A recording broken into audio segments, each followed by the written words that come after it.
my library card.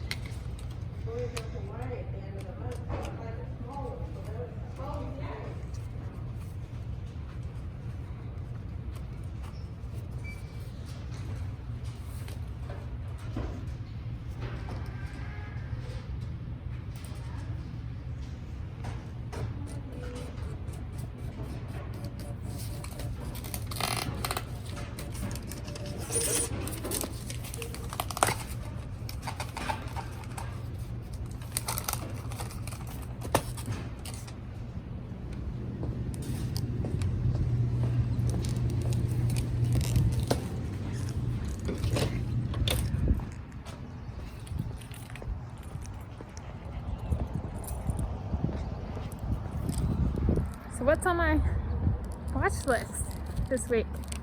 The week of 10 March 2022. Well, let's get in the car and I'll talk about it. Don't want to scare the children. Dun dun dun. Okay, so the movie for, there go my glasses. Hello. For this week is, take my receipts out of here so it looks aesthetically pleasing. What am I doing? Okay, it's The Dark Knight Rises. So just one movie this week.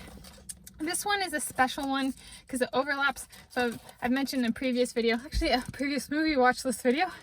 So my movie watch list for the week of 10 March 2022 is The Dark Knight Rises. I saw this one in theaters when it came out. So I've worked in nuclear weaponry, like the topic. So like, take for example, I'm gonna say like nuclear weaponry is different than like nuclear more broadly. So like someone could work on a nuclear submarine or a nuclear submarine fleet and never touch a nuclear weapon. Like this is just like trying to explain like a nuanced difference where like someone who works on nuclear weaponry works on the weapons, like nuclear weapons on a nuclear submarine, if they were to even have nuclear weapons. A lot of those are like fueled by nuclear energy, not all of them, but some of them are, and so that's why they get the name nuclear submarine, is it actually has nothing to do with the weaponry. They won't actually even have nuclear weapons. So if you didn't know that, there's something new. I saw this one, it came out in theaters. I like this, so the main character, this is the third in the Batman trilogy that started with Batman Begins, which is Batman versus the villain Scarecrow. And the second movie was The Dark Knight, which is Batman versus two villains. The first villain is Harvey Dent and the second villain is the Joker. And then The Dark Knight Rises pits Batman against two villains again, this time the legacy of Harvey Dent and Bane. And so I like this one because it overlaps with my nuclear industry, because nuclear progress in one area of the nuclear industry affects kind of everything, including weaponry. And so how do I feel about anarchy? So that's kind of why I chose it. I guess when I was growing up I watched Ghostbusters, and so in Ghostbusters they have the character called Zool, and Zool has this voice like, "There is no Dana, there is only Zool," kind of thing. And so I can do that voice from Ghostbusters, but I really liked this movie because I came up with a Bane voice, or I think a Bane and a Batman voice. I was able to alter it. I haven't actually seen this movie enough recently, but like I watched it a lot, so I went in theaters and then I got it after it came out, and like I watched it a lot. And I actually could do the voice of Batman and Bane, and so I can't do it now, but that's just like a fun, I like cool vocals. And so yeah, then how do I feel? So kind of an underpinning, I'll get back to the nuclear aspect of this, but like which kind of touches on a tough topic. So like but before I get there, how do I feel about anarchy? Because this is kind of like one of the like political undertones of this movie is anarchy. Well, my sister was the person who would throw glass bottles out of public buses and make public servants pay up for them.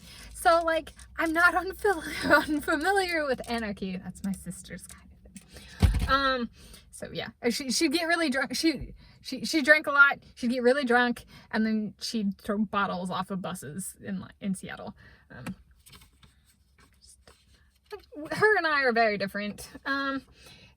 So going to the different aspect, I wrote some of this down. So in this movie, there's this character, and it's a nuclear scientist, someone who's developed this like nuclear.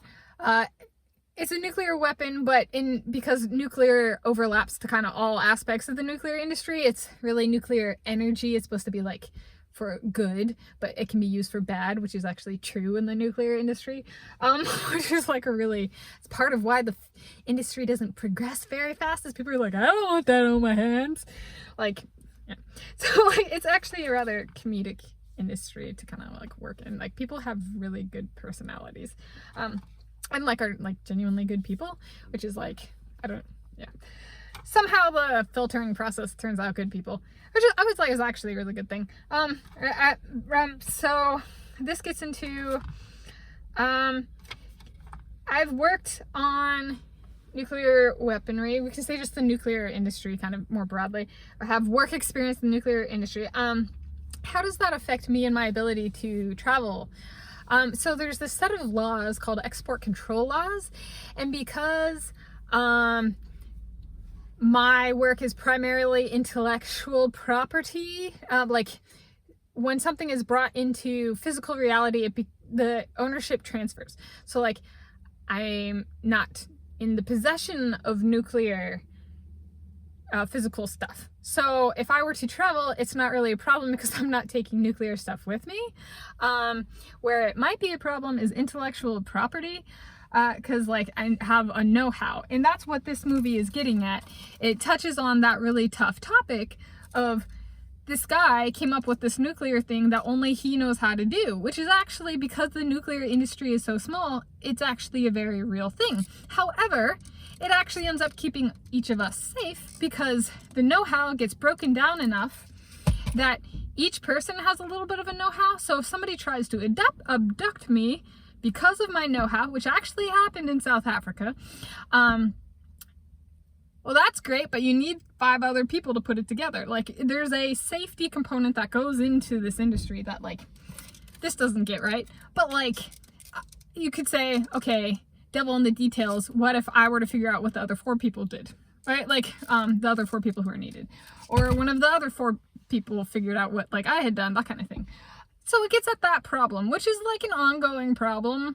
Or, like, I will say, it's a philosophical like conundrum of working in the nuclear industry, is like scenarios that play out in this movie like are actually something that, as part of my work experience and my work history, I have had to think about.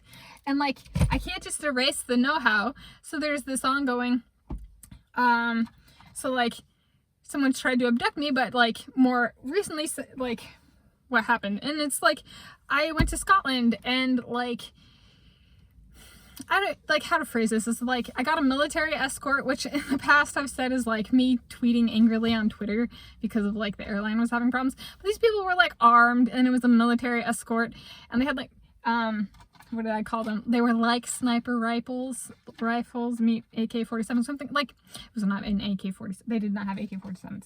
More like a sniper rifle. And like, that may or may not have been related to my nuclear stuff. Like, I don't know if I will get military escorts every time I travel internationally. There is like, that becomes a governmental issue, is whether or not a government deems me as not a security threat, because if I was a security threat, I would have been arrested, but rather something that needs an escort for protection. And so, yeah, it wasn't Twitter that got me the military escort. It was my work experience in the nuclear industry. Well, I would actually probably, I like the Twitter story, so I'd say that one, and it's far less alarming to people.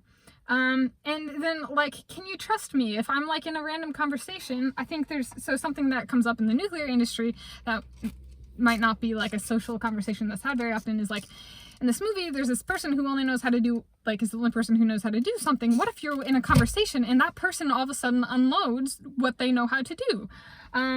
Well, I have safeguards. So, like, I've been on working on a nuclear material, and the people who were in charge of the project didn't know that the material was used in the nuclear industry.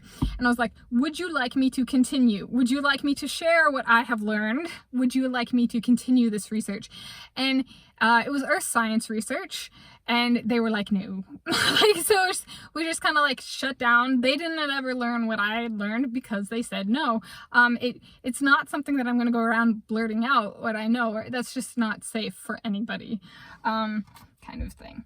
So, like, we're not here to harm, right? I mean, that's the big, the people say, oh, we have work experience in nuclear weaponry, you're all bad. And it's like, oh, actually, that progress that's made in weaponry has an effect on nuclear energy. So it can actually help with clean energy. So blanketly saying, oh, someone's bad because they work on weaponry, just because someone works on weaponry doesn't mean that's the outcome, right? That's what they're working on. The outcome can actually be clean energy.